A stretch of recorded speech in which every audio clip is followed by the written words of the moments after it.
Porta Bilim Mektebi'nin 2. A klasının öğrencisi Kuatbekova Hacıca.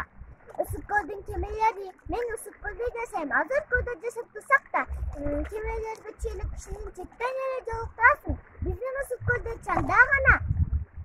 Kayaktan көрөсүң. Эгеде суроо сурадым. Эге ысык көлү ушундай керемет. Алыстан карасаң тоор астында жаткан бермек. Анткени ушундай керемет. Түбүндө алтын балык да сүзүп жүрөт карасаң. Кыргыз элибиздин эң чоң көлүндө ысык көлдө неге кемелер жүрбөйт? Isık Göl'ün üstündeki ak gemeni kimler жасашкан? Чынды Айтматовдун ак кеме чыгармасындагы Нургазы жетпей калган. Ак кемени kimler башкарган?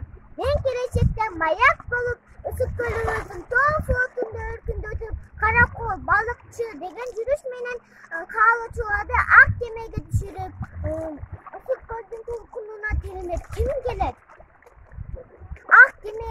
Ak keme meni suyanычым, ak keme meni ümitim.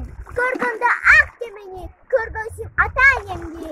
Ак кеме мени кубанычым, ак кеме мени сагынычым. Сагынып ата энемди. Ошол ак кемени күтүп турамын. Ак кемеге адамдардын дили болсун таптада.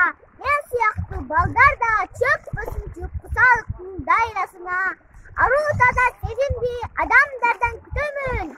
Чыдамдуулукка, мукачылыкка, балык болуп жүрөмүн.